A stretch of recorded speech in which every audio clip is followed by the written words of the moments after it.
உங்களுக்கான இன்றைய பிரபஞ்ச வார்த்தை.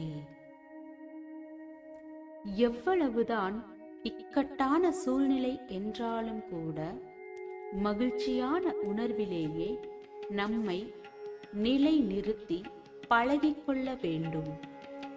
அதையே நாம் பழகிவிட்டால் நாம் விரும்பும் எதையும் பிரபஞ்சத்திடம் இருந்து பெற்றுக்கொள்ளும் அலைவரிசையில் நம்மை நாம் பழக்கப்படுத்த முடியும். அந்த சூழ்நிலையை நிரந்தரமாக மாறி எப்பொழுதும் மகிழ்ச்சியான வாழ்க்கையை பிரபஞ்சம் நமக்கு தரும்.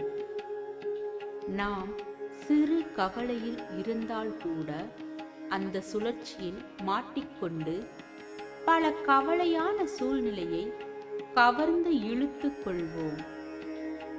எனவே எந்த சூழ்நிலையிலும் மகிழ்ச்சியான மனநிலை வெளிப்படுத்தி நம் வாழ்வில் மகிழ்ச்சியை தவிர வேறொன்றையும் பெற்றுக்கொள்ளாதவாறு பிரபஞ்சத்திடமிருந்து நமக்கு வேண்டியதை நாம் பெற்றுக்கொள்வோம்.